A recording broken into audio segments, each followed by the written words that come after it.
There we go. We are recording. Welcome everybody to applying to the University of Texas. I am Dale Price. I'm so excited about doing this webinar. I've got a lot of really cool stuff to tell you. Get ready, take notes, make sure that you have pen and paper handy because we've got a lot of information to cover in a very short amount of time. I'm going to be going over some admissions trends that you'll want to know about. I'm also going to be going over some frequently asked questions, give you some statistics as well about applying to the University of Texas. The University of Texas uses a holistic review process, so I want to make sure that you understand what that holistic review process is so that you can kind of plan accordingly. Also, I'm going to be talking about the SATs, the ACTs, you guys. It is a complete game changer. The entire landscape has completely changed in the world of college admissions. And you need to know, should you be applying test optional? Should you be submitting your score? Does test optional mean that even if you send your scores, they will not look at them? A lot of misconceptions. I'm also going to give you information about the short answer questions, and you need to understand what that expanded resume is also. If this is the very first time that you have actually ever attended one of my webinars, my name is Dale Price. I'm the founder and owner of Access College America. We are a national provider for guidance with college planning. I'm based in Austin, Texas, but I get to work with scholars from all over the country individually and help them find the right college fit. I'm a former senior admissions officer, and I'm past president of Texas Exes Los Angeles chapter, or Hook 'em Horns. I did graduate from UT. I studied psychology and government. I also have an MBA in international business. If you watch Good Day Austin or Good Morning Texas, you may have seen my advice. If you read the Austin American Statesman or the Westlake Picayune, you probably see my section in the College Corner as well. Fun fact, while I attended the University of Texas, I worked in the Capitol for a representative, for Representative Rodriguez. And also fun fact number two, I was in Alpha Phi Omega. You guys, this is so embarrassing. So my fraternity at the University of Texas, if you've ever attended a football game, I used to run the big flag on the football field, but I never, ever, ever went to practice. So the very first football game that I ran the flag on, the big, UT flag, or the big state flag, was the Red Rival Shootout in Dallas. And unfortunately, when the flag took off, I ran in the opposite direction because I never went to practice. Literally, I fell down underneath the flag. It's on TV. The flag comes up and you literally see me jump up. I was like, from now on, I'm going to start going to practice. I need to learn how to run this flag. So, but I was in Alpha Phi Omega. Lots of really great stories about APO. So let me give you an update on the status of college admissions. And by the way, if you do have questions, make sure that you do put them in the Q&A box. Several of you are asking if this recording will be shared. Yes, I hope to share it. I hope that actually, I did push record, and so I will be sending that link out soon. So you guys, COVID has completely changed up the entire landscape for college admissions. Everything is a game changer now. The rules, yesterday's rules, do not apply to today's. So I know that I've got a ton of seniors that are actually attending this webinar. Let me be very clear about this. Most importantly, a lot of you guys are registered to take the SATs, maybe the ACTs, and there's a lot of cancellations. Make sure that when you submit your application on Apply Texas, this is very important. Test optional does not necessarily mean test optional for the University of Texas. If you want to have an opportunity to send a future test score to the University of Texas, you need to make sure you do not select test optional. You are only applying test optional to all of the other colleges. For the University of Texas, you need to indicate that you are planning on taking that fall test and that you are intending on sending that score. Now, let's say that you take that SAT or the ACT, and let's say you get your score back and you don't like it. Well, don't send it. As long as your test scores are in and received by November the 9th for the priority review, then they'll look at it. But if you do not submit your test score by November the 9th, then your application will go to review without it. So what I'm saying is tell them you're going to send your test score, and if you don't like your score, then you don't need to send it, and your application will still be reviewed. However, if you select that you are applying to the University of Texas as a test optional student, and let's say that you take a test, you take your test, you will not be able to go back and change your application. They will not review your application with the test score. Your next best chance, if you do take that test, and if it is going to be reviewed, you're going to have to appeal your test score. Okay, so let me move a little bit also into flagship applications. They are up at colleges all over the country. My guest plan, or what I think is going to happen is I think that more and more students are actually going to be applying to more in-state schools than they will be out-of-state schools. I think that most students are going to be looking at colleges. I got it, Alicia. I think that more and more students will be applying to schools in-state versus out-of-state because of the pandemic. So, used to students would be applying to 12 to maybe 15 schools. Not the case anymore. I'm noticing a trend that more and more students are wanting to stay local. They're wanting to stay in-state. They're considering the really great school in their backyard. And what they're doing is they're applying to the honors programs for their safety schools instead of going out of state, because they're realizing I might be doing this class online, and I definitely don't want to pay $70,000, $75,000 to learn at Duke online. So more and more students are actually going to be staying local. Also, there was a lot of seniors from the class of 2020 that deferred a lot of their classes, or their college acceptance, which may impact the amount of seats that your class will have for the class of 21. So that's something else to keep in mind, that you're going to want to really be strategic with the classes or the universities that you actually decide to apply to.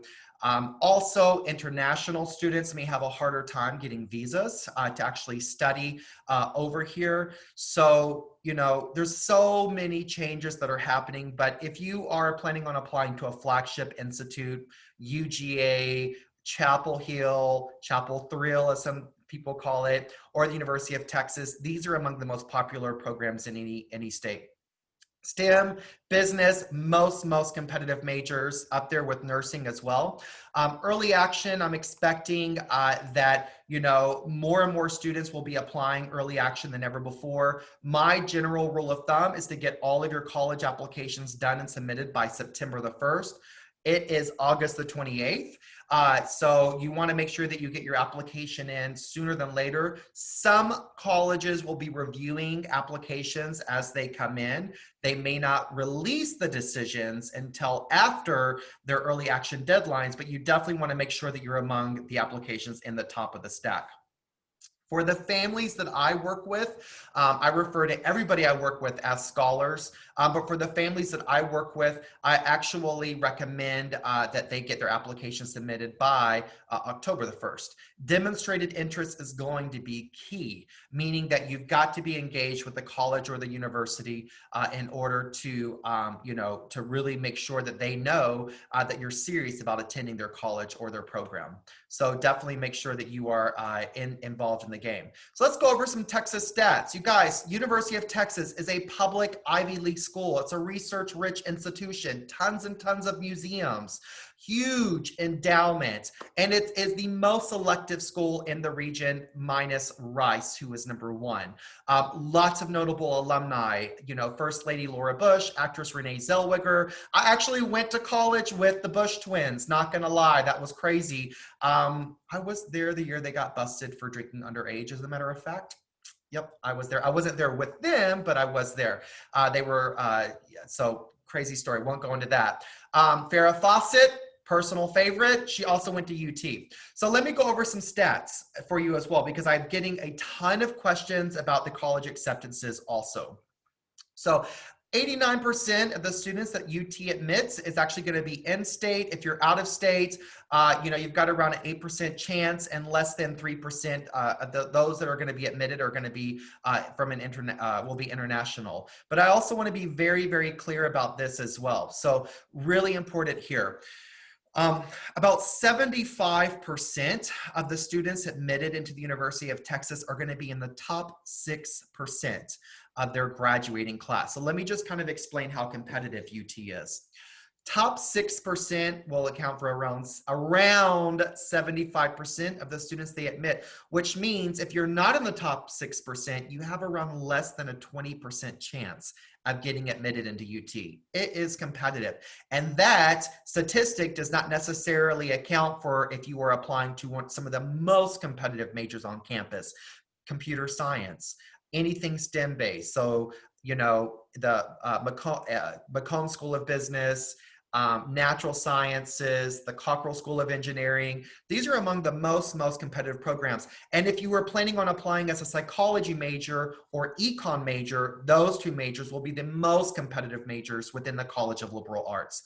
So the College of Liberal Arts, the psychology major, which used to be a pretty easy fallback to apply to, the psychology major is actually the most popular major out of all 170 majors at the University of Texas. 170 majors at UT, you guys. Psychology will receive more applications than any other major out there. And then, of course, econ will be also the second most competitive major. Many of these majors, because of the pandemic and because so many folks are applying test optional, many of the requirements, just the requirements to get in, have actually changed. For example, calculus is now, well, I won't say requirement, but if you don't have calculus on your transcripts, it is extremely unlikely that you'll get into econ, anything related to engineering. In fact, engineering and business, they want to see the highest level of math that you have within your college. So, realize that the level of competitiveness is up there. Now, let me also say something about this. A ton of questions came through about being in the top 6% and if you are able to get into UT. Let me explain this. Just because you're in the top 6% of your graduating class does not guarantee that you're going to get into your first choice major. You've got to list the first choice and a second choice major, all right? If you do not read, if you are in the top 6% and you do not read like a first choice major, meaning you can graduate high school with 12 AP courses and a 1600 SAT score, and you can still be denied for a finance major or an engineering major. You can be the #1 person in your entire high school class, even if there's 1,000 people in your class, and you can still be denied your first choice major. All right, so your entire application will be reviewed through the lens of your first choice major. Every single person must apply and read like their first choice major. I'm gonna explain more about that in a minute. Now, for those that are in the top 6%, because of the state law for the state of Texas, you are guaranteed admissions into the University of Texas. Doesn't mean you're going to get your first choice pick. So they'll look back at your second option. So your second option a lot of times is what you may get if you don't read like your first choice major. So just because I want you all to understand, you cannot blow off your application into the University of Texas. It is not guaranteed that you're going to get into your first choice major. So on that note, there is a traditional review and a holistic review. I'm not going to spend a lot of time talking about the traditional review because that is a whole nother webinar that y'all can attend. But the University of Texas undergoes what's called a holistic review, in which the moment you select that first choice major, your entire application will be reviewed through the lens of that first choice major. So what that means is all signs need to point to the business student. So every single thing that you do from the summer going into your freshman year is going to be fair game within the lens of that student. So what I mean by that is the types of classes, the clubs, the organization, and I got it, Alicia, the clubs, the organizations, all of that need to point to that first choice major. So what happens most often is that students realize going into their senior year that they do want to apply to the University of Texas, and they've not done any college prep. So the clubs, the organizations, the type of academic planning, they don't read like their first choice major. And unfortunately, that is one of the reasons why so many students actually don't get into their to that college class. So it will not be the test score that gets you into UT. It will not be your GPA that gets you into the University of Texas. It is the full approach. The University of Texas, write this down. The University of Texas, the number one most important thing that UT wants to see is your GPA. What is your GPA? The second thing that they want to see is the rigor. You can have a beautiful 4.0 GPA, but if you have 0 AP courses or you're not in an IB program, doesn't really impress me as much. So what rigor do you have to match that GPA? The third thing they're looking at is your rank. Your rank is going to be really, really important. Just like if you were applying to an out-of-state Ivy school, out-of-state Ivy schools, Harvard, Yale, UCLA, they're looking for 1 and 2, number 1 and number 2 of the class. So your GPA, the rigor, your rank, and then the fourth thing that the University of Texas is looking for is your fit to major. Are you applying to the University of Texas with experience towards your major? And if the answer is no, you don't read like that major. You have to realize that the University of Texas has an extremely high retention rate. Colleges are all a business, and they're in the business of recruiting your student to their college campus.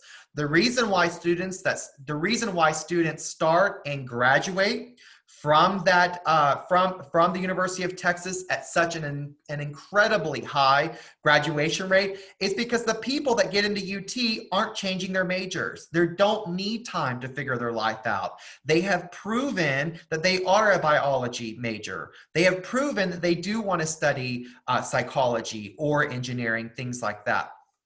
So realize that it is the entire application. And bonus tip, your letters of recommendation, make sure your recommenders are speaking to your first choice major. So for example, if you are submitting your 2 letters of recommendation to the University of Texas and you are wanting to be a business major, make sure that your pre-cal teacher or your calculus teacher is talking about your love of numbers. Make sure that you're talking about your love of stats. You know, they're able to really point signs to the major that you are wanting to apply to. You know, one of the most common mistakes that students make is they are applying to the University of Texas and they have no clue what they want to study, and they by default pick a sexy major. So a lot of times I'll work with a student that wants to study business, and I'll ask them, are you interested in business because you want to do leadership and you want to do communications and you love public relations, or do you want to really be a numbers cruncher? And a lot of times they say, I want to be a leader. I want to work on marketing and I want to help sell a company. Well, that's not going to be in the Macomb School of Business. That's another major that's being offered at the University of Texas. So Wayfinder, I recommend everyone look up Wayfinder. It's a really, really great tool that you can use to help you decide what major you want to go into. Wayfinder is really cool, but realize that you need to kind of think big picture about what you want to study, and realize, you know, that not everything has to be limited in a specific major. I will say a far majority of the people that I work with actually are not in the top 6% of their class. Most of the people that get into the University of Texas that I work with are not in the top 6% of the class. So there is a way to get into UT if you are not in the top 6%. So, but you have to be strategic and about how you go about it. Well, there was another pro tip, when to submit. So make sure that you are submitting all of your applications by the priority deadline. You definitely want to get that application in by November the 1st, if not sooner. Plan ahead, realizing now that your entire high school experience is going to be part of your application. And more importantly, listen up, Your high school experience should not be a discrete experience, meaning your learning should continue into the summer. All right. So, how you spend your summer is extremely important. I know I have a ton of juniors that are here today. And let me be very clear. You do not get to relax over the summer if you want to get into an Ivy League school or get into the University of Texas. You just don't get to. You have got to get involved in MOOCs, meaning these are massive open online classes. You need to create capstone projects. You need to prove intellectual curiosity towards the major that you are applying to. The type of student that is getting into the University of Texas today is able to take lots of online classes and they love learning. Used to, as long as you had a great GPA and a great test score, you got into UT. So make sure that you are using your summers wisely. Make sure that if you were, all of you, and in fact, let me tell you this, bonus tip. Here's a bonus tip. 100% of the scholars I'm working with right now, I know that you all are online, you're at home, many of you are having to do online classes and it's not a lot of fun. You need to realize this is still part of your academic experience. You should be engaged with activities outside of the classroom, virtual volunteer opportunities, research opportunities. Get involved by creating really great things in your community. Take on an additional role in the house. Get an internship. Your whole life should not stop if you are wanting to get into the University of Texas. The key word here is pivot. While everybody is at home doing online classes, you should be creating something.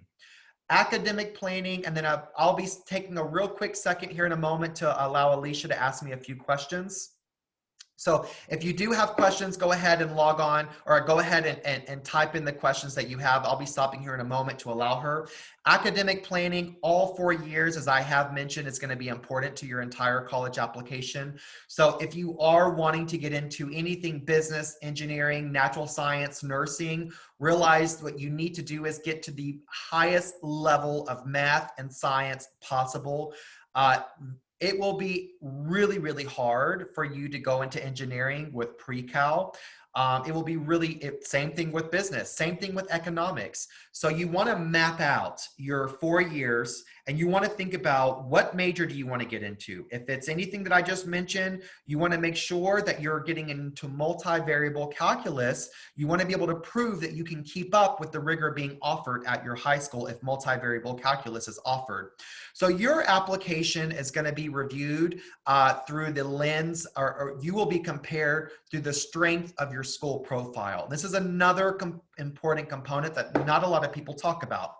Your school profile, you will be judged based off of the strength of the resources you had access to at your high school. We all know that school A in Austin may not be the same, may not provide as many resources as school B does in, I don't know, Fredericksburg. I'm just gonna pick on Fredericksburg for a reason.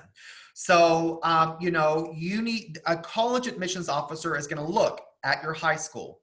What did you have access to and how did you rise to the occasion? So they will be looking at the types of classes you had and what did you actually get to. If you are interested in getting into any of the more compacted majors, then you need to make sure that you are making room in your schedule to add those classes. So maybe instead of taking a 4th year of Spanish, maybe you cap out at Spanish 3 and you double up on your science so that you can prove that you really are passionate about getting into something engineering related. So always make sure that you take the highest level of rigor. Okay, so I think that a few of you guys have several questions coming through. So I'm going to go ahead and allow Alicia to ask me a few questions. Alicia, do we have questions? Yes, we have a number of questions. Can you briefly describe the CAP program at UT? Yes. So the CAP program at UT, and a lot of people hear about this. It's actually not anything that you can apply to. So the CAP program is a program that has been established by the university in which they say, you know what, we really, really liked you. We like you, but we're going to send you to UT San Antonio or UT Dallas. You go there for a year and you can transfer into UT. You get guaranteed admissions if you have a specific GPA and specific level of rigor. So it's a great way of getting into UT, basically indirectly. But let me tell you this, I don't recommend the CAP program. UT already said they didn't really love you the first time. And there's no guarantee, especially if you want to study anything STEM-based, that you're going to get in the second time. They just said we're going to guarantee admissions. Just like if you're in the top 6% of the class, you're guaranteed admissions, but you're not guaranteed to study your major. Also, one thing about the CAP program, statistically speaking, the transfer rate after the first year of college is extremely low. Most people fall in love with the university that they start out with, and plus students don't really want to start over. They don't want to relearn the whole college experience after the first year. So great question. I don't necessarily recommend the CAP program. PACE, maybe the PACE program might be better. Yes, Alicia? Okay, next question. How is our other programs for admissions, such as like kinesiology versus like the College of Business when you're applying? What do you mean by, you know what, unfortunately, I don't quite understand the question. I wish I could answer that. I don't quite understand it though. So next question. I mean, kinesiology, if you're asking if it's an easier or harder major, everything at UT is going to be hard. The more important thing you need to do is, are you demonstrating a fit to major? Are you proving that you are already a kinesiology student? And I've typed a link for this in the chat box, but to our blog. But can you address resources for where to take online courses like the ones you were talking about during the summers? Yes, absolutely. Let me do a quick screen share, and that's a really great question that you asked. All right, so I did a blog on this, as a matter of fact. So on my website, Access College America, if you go to resources, if you click on blog, all right, so, and I'm going to be updating this some more. That's something, Alicia, you and I can probably do. I did a whole listing on 2020 online programs. Here is where I featured a ton of free online programs that you can participate in. Here's virtual volunteer opportunities as well. Here are pre-college camps. Here are the MOOCs, massive open online camps. So if you're wanting to get into programming or anything health medicine related, especially guys, if you're wanting to be a biology major, definitely take some of these MOOCs here and add them to your resume. You'll get a certificate. They're free. They're online. And what better way to demonstrate intellectual curiosity? So if you go to my website, you click on resources, you click on blog.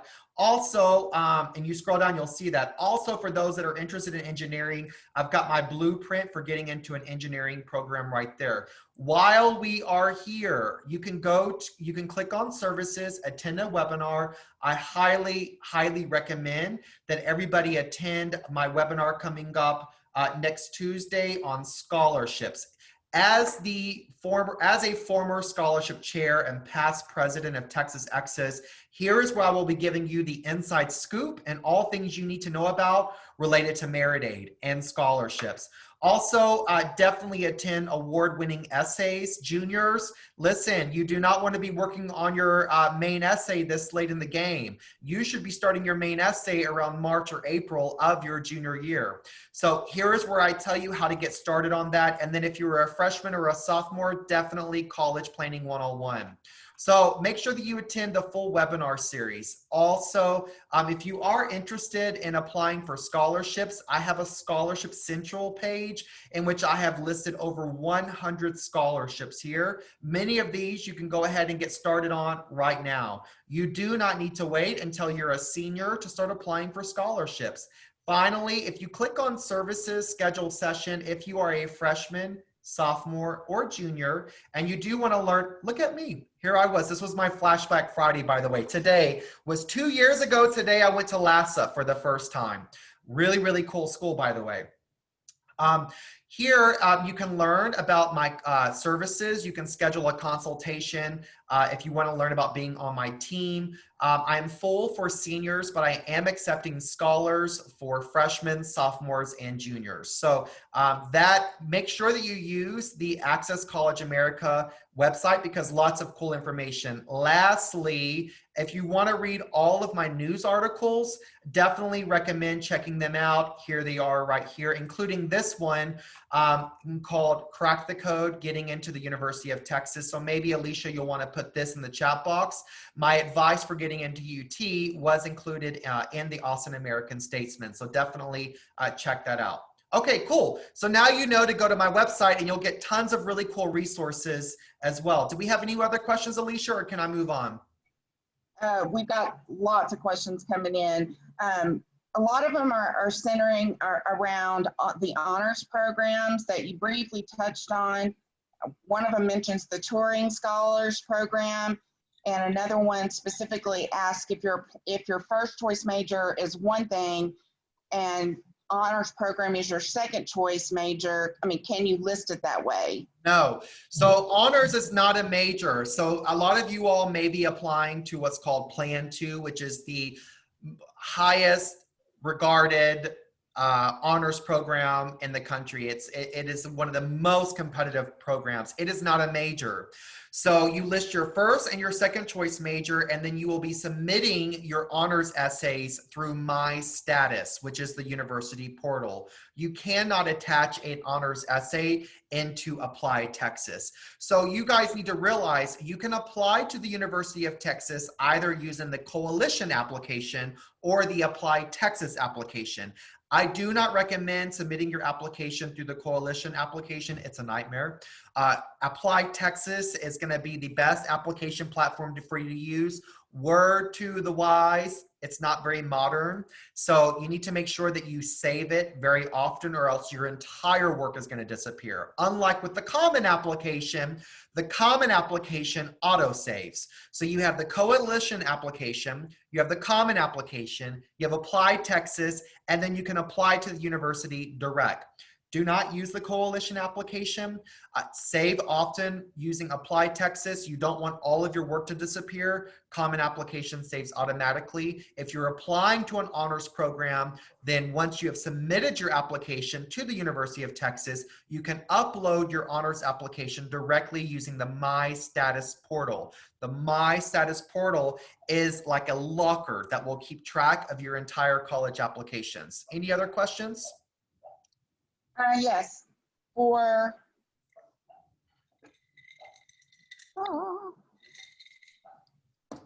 just lost it.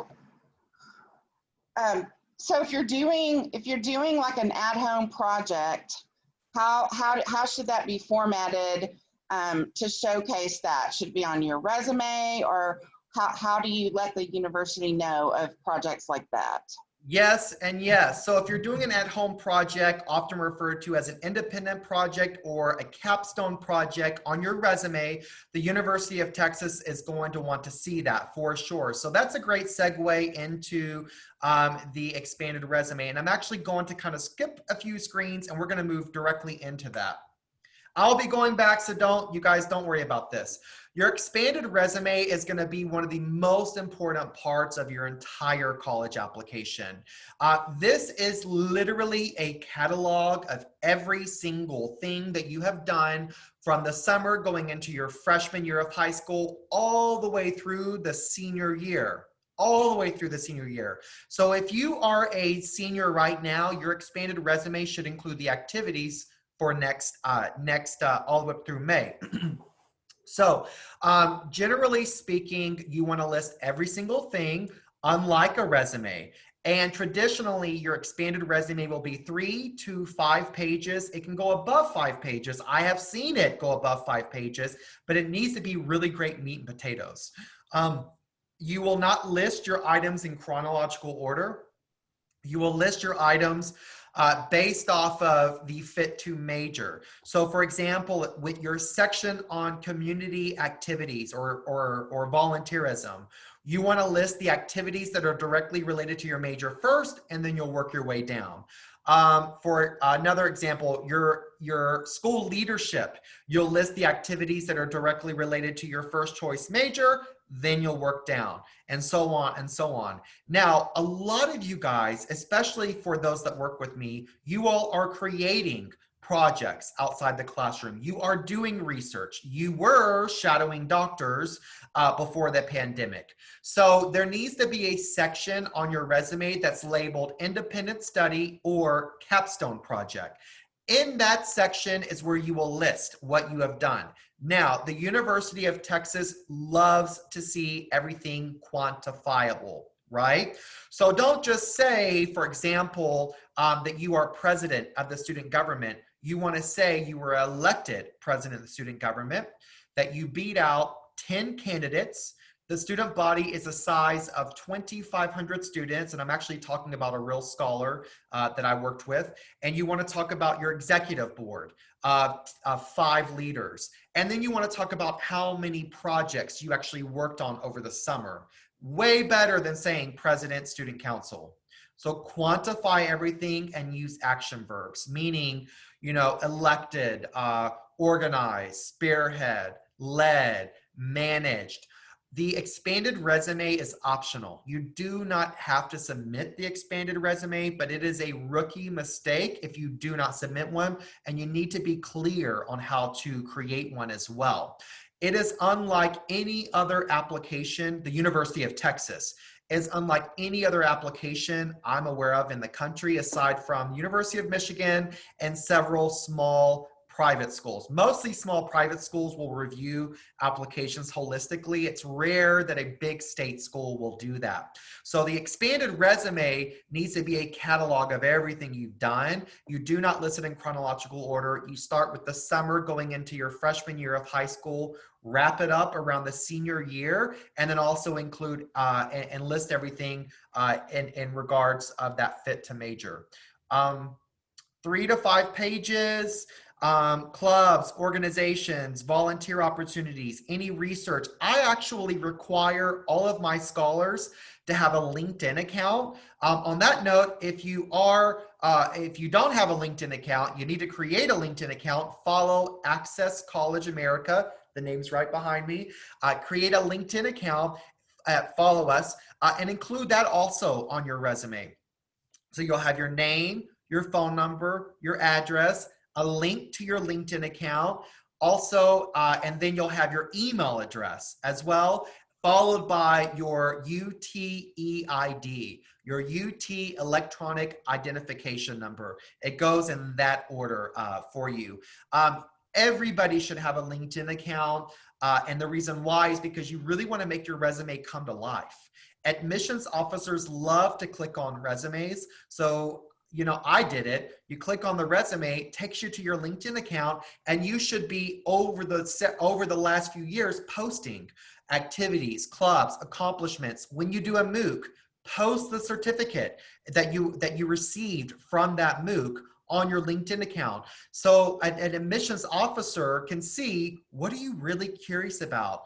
You know, you don't want us finding your Snapchat or your Instagram account, and it has nothing to do with the major that you're applying to. So folks, be intentional with what you want an admissions officer to see, because we want to see what it is that you're interested in doing. All right, Alicia, any other questions, or can I move on?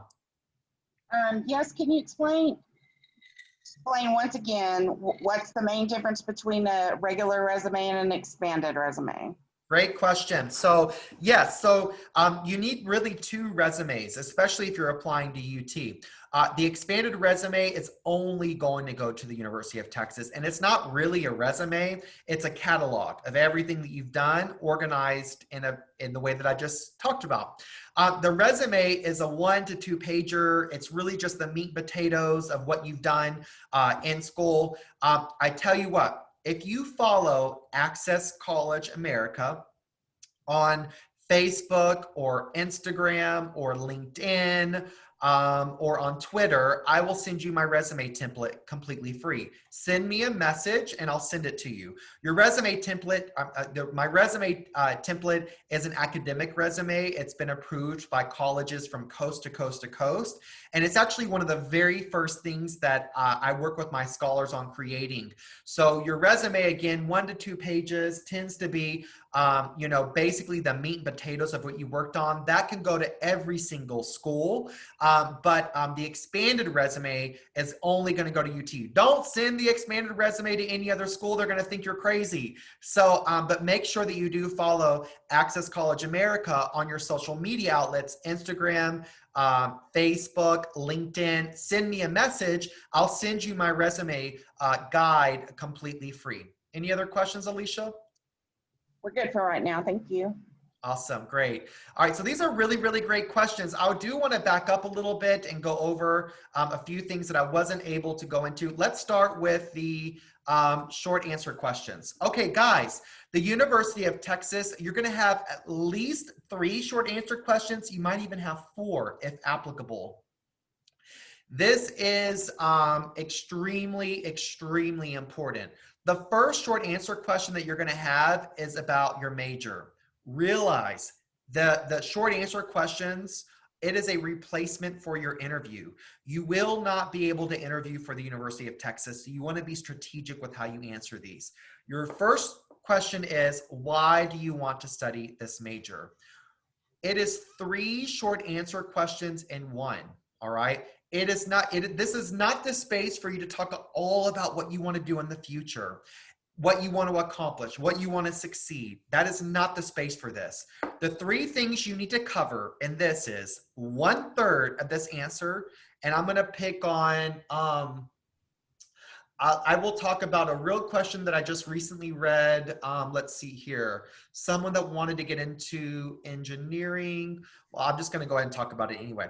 So, for example, if you want to study business, you want to talk about, being next to, I had a scholar who wrote about this, grew up in, what is the name of that area where Facebook is at? Where is Facebook? How does it skip my brain? Facebook is at, not Menlo Park. Is it Menlo Park? I don't know if it's in Menlo Park or not. It's in the Bay Area. I cannot believe, completely slipped my mind. But anyway, she grew up where Facebook was created. And she talked about, the experience of seeing the tech boom and all of that major hub. And so that is where her love and her curiosity actually came from for business. And then she talked about the second thing. Now, the second place you have to pivot to is you have to back up where you first discovered. Did you have a question, Alicia? Okay, no. The second part that you have to answer is you have to back up with evidence why you're not going to change your major. Realize the University of Texas has a 92% retention rate. So that's where you go into your clubs and your organizations and the classes and what sparked your curiosity in that. So she started out talking about her love of business because she grew up in Silicon Valley and she learned all about Facebook and she watched Facebook really take off. Then she talked about the classes in high school. Then she talked about getting involved in DECA. Then she talked about being president of her NCL group and managing all these projects. Then she talked about creating all these businesses that she did in high school. So that's the second part of the question. 1/3, where did you discover the major? 1/3, proving that you're not going to change your mind in college. And 1/3, why the University of Texas? So in that case, that's where you go into the faculty members, the labs, all of the things that you love about that department specifically. And make sure on that note that you do not say UT has a great business program, great faculty members, really great areas of learning and hook 'em horns. We know that you can pretty much send that essay to every other school on your list. All you need to do is change the name around. So really, really important that you tell the University of Texas why, what do they have in that major that no other school has. This is a research paper. Make sure you got that down. Second question you're going to have is about leadership. The University of Texas is going to ask you to talk about an opportunity in which you displayed leadership. At the very beginning of this webinar, I told you the University of Texas has a holistic review application. All signs need to be pointing to that first choice major. You are creating a campaign to get into that first choice major, realizing if you are not in the top 6% of your class, less than 20% acceptance rate. So my recommendation, if you want to study, let me pick on engineering. If you want to study mechanical engineering, don't write about the band. Write about a group project that you worked on that was technical, and let me see how you were the leader in that group project. Talk about the tools that you used, any software, any programming, any design work, how many people. As I said before, the University of Texas loves to see everything quantifiable. How many people were in your group? And more importantly, did you finish the project on time, or did you even finish it earlier?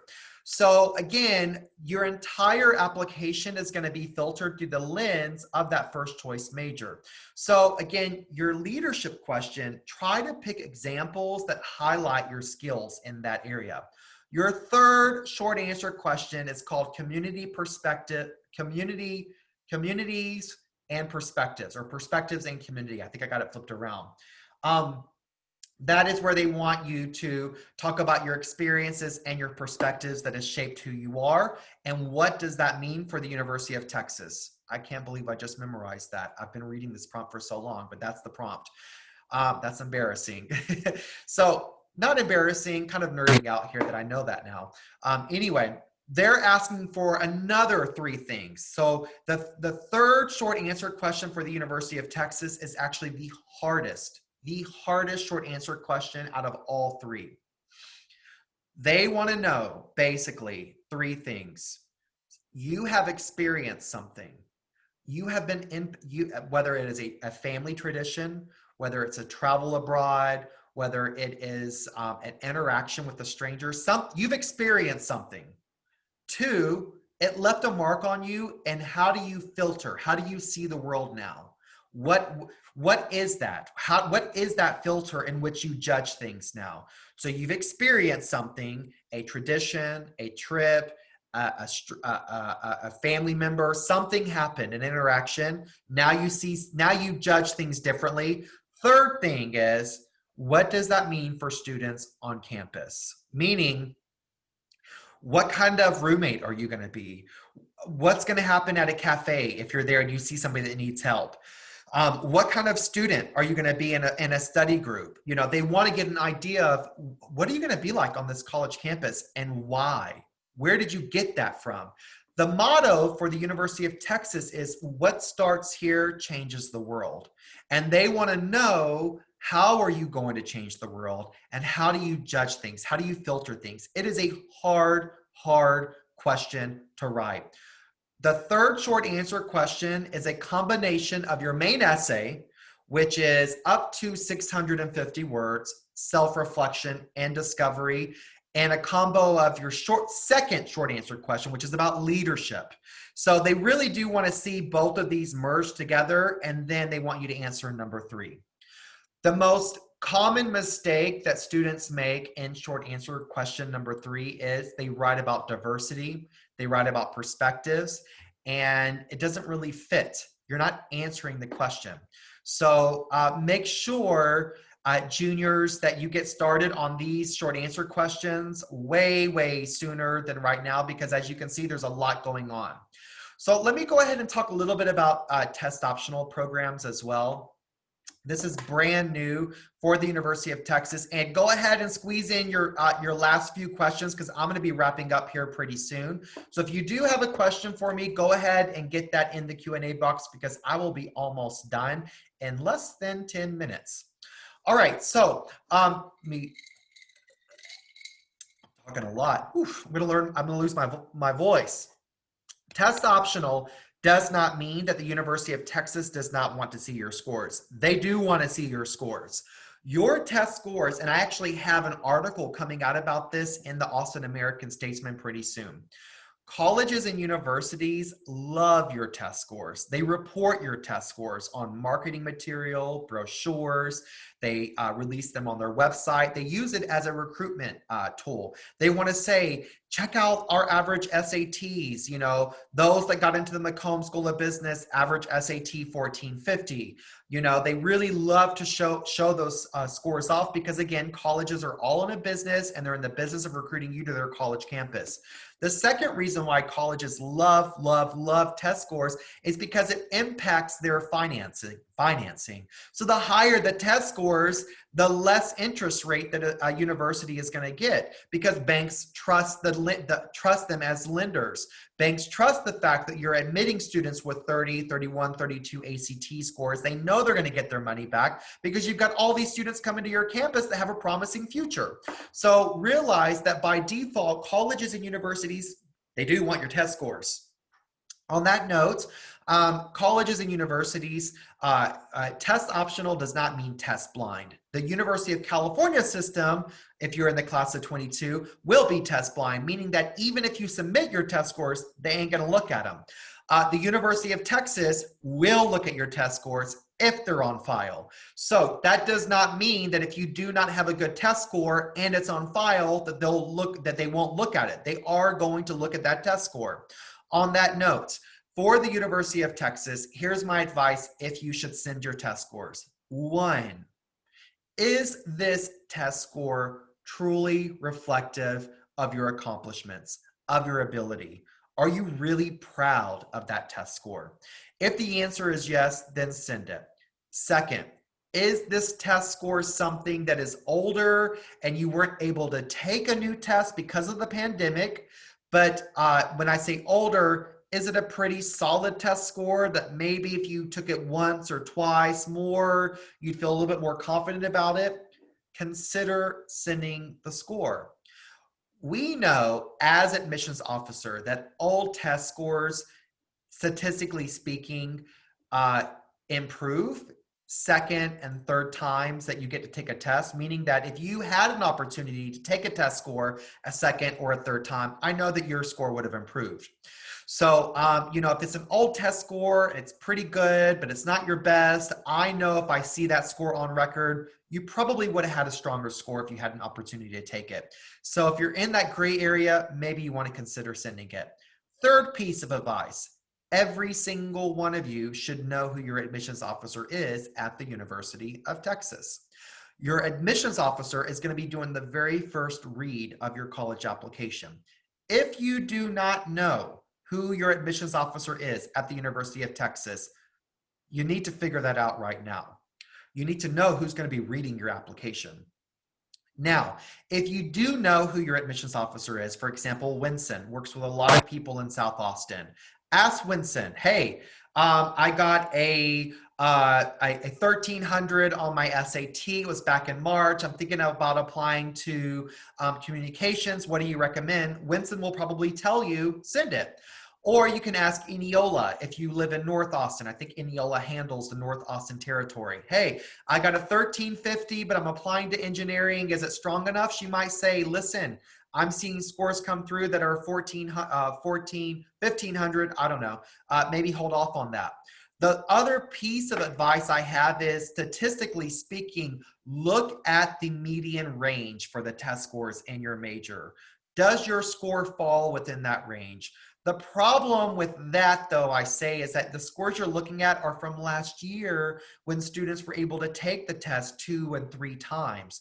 So I am anticipating that the only people sending their scores this year are going to be the high scores. So if you have a low test score, I don't know where what the impact of this is. Okay, so let me kind of give you a little bit of piece of advice here. There's a lot of unknowns that are happening right now. We don't know everything. I mean, if it was last year, I would be able to tell you numbers and tell you what to do and what not to do. But we're kind of all going through this pandemic, you know, together. The rules of college admissions has completely changed. And so we're all figuring this out together. So my best piece of advice is, if you feel good about it, send it. 2, ask your admissions officer. 3, look at the test score ranges from last year and see if your school lines up in that 50% mark. And then maybe you want to consider sending it. But there's a lot of unknowns, and we really are just trying to figure this whole thing out together. And so the good news is, unless you're in engineering, the University of Texas, the test scores are not really the variable for getting you into the program. As I mentioned before, the number one most important thing working in your favor is your GPA.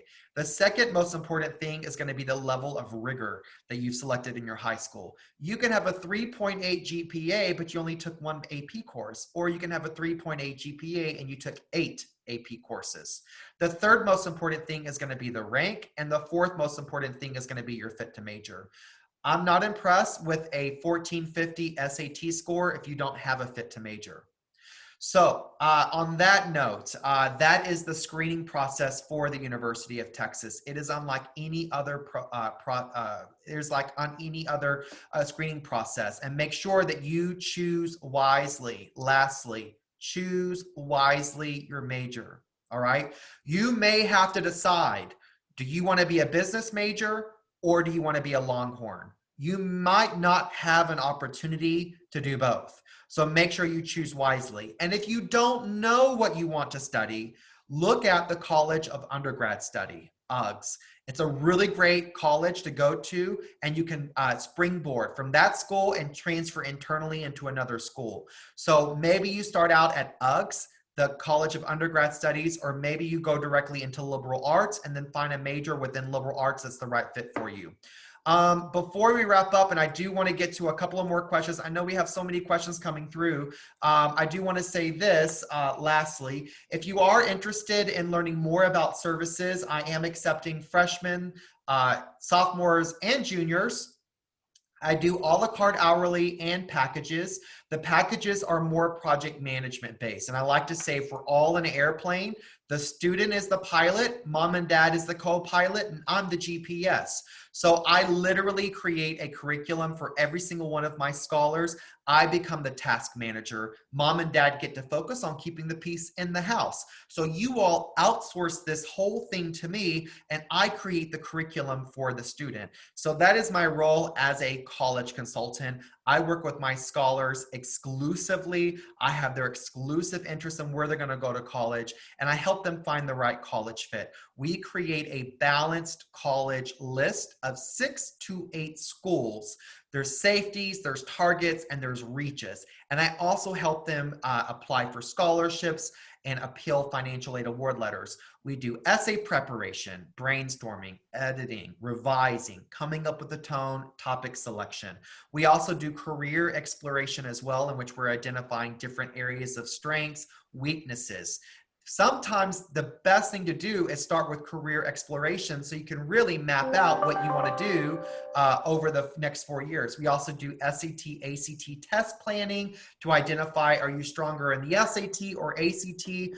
I prep all of my scholars for their interviews as well. And then I also include a first-year college retainer. Now listen, I'm based in Austin, Texas. I'm one of the only national providers that actually does this part. All of my scholars that receive a package get a first-year college retainer, in which I actually transfer my scholars into their first year of college. As I mentioned before we move into the last questions, if you do want to learn more about being on my winning team, I do have a very limited intake. I don't actually work with everybody, so make sure, and I cap out around 25 scholars for every single grade. So go to services, you can click on schedule session right here, and then you would click on consultation request. It's free, it's 30 minutes. You can access my calendar and schedule that free 30-minute consultation in which I can talk with you more about my pricing and my packages. So again, total disclaimer there. And then if you do want to know more, you can text your parents, not students. And by the way, parents, do not schedule a consultation. Your mom or your dad needs to do that. I had a student once that scheduled a consultation with me and wanted me to read her essays. No, I need to be retained for that. So mom, dad, you can text your first, last name right here, and then that consultation will get scheduled. Lastly, check this out. Make sure that you are following Access College America on your social media outlets, LinkedIn, Instagram. There's my Twitter handle. So definitely follow along on Twitter. I'm doing Facebook Live, scholarship spotlights, and all of that good stuff. Alicia, let's squeeze in a couple of last minute questions before we go. Okay, lots of questions coming in here at the end. Lots of, how do I find out who is my admissions officer at UT? So so one thing that you can do at the University of Texas that I actually love, and actually bookmark this page. The University of Texas, if you want to know who your admissions officer is, you can Google this, but you can also type in, the name of your high school, and then it should come up after Googling it. James Bowie. Where's James Bowie? This gets me every time. Here we go, right here. So I think this is Winston. Victoria, I was off on that. A lot, actually. Victoria would be your admissions officer. So if you're at LASA, I work with a ton of families from LASA. You would type in Liberal Arts Academy here. And then if you're at LASA, this would be your admissions officer, Jocelyn Riviera. So you definitely want to make sure that you know who your admissions officer is at these colleges and universities. And you can Google who your admissions officer is and definitely start setting up those calls. Next. Where are you going to post for them to be able to get a recording or review look at this again?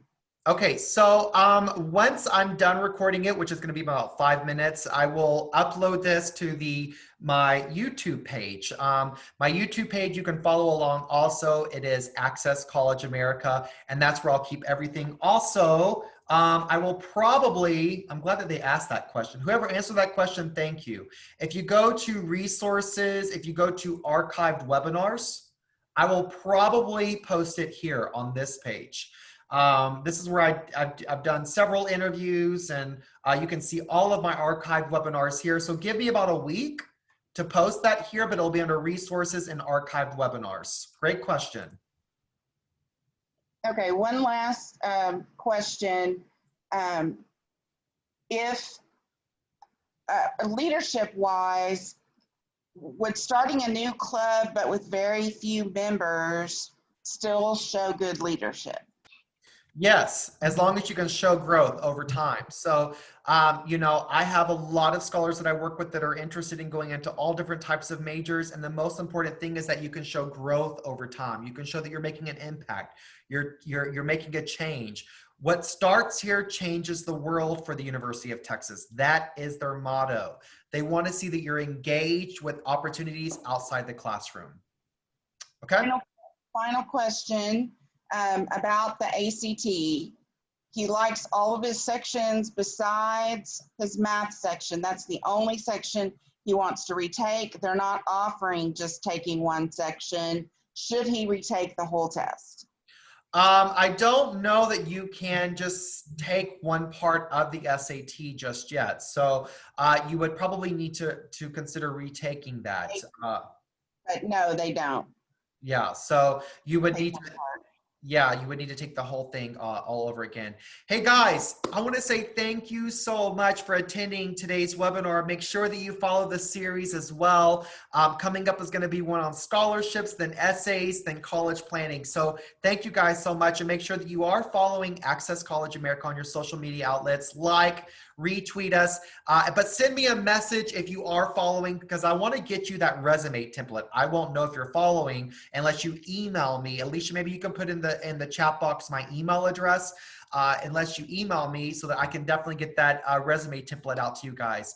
There are 5,000 colleges in America. You are going to get into a lot of great schools. You just want to make sure that you are applying the right strategy and the right approach. On that note, you all have a wonderful, wonderful evening. Stay safe.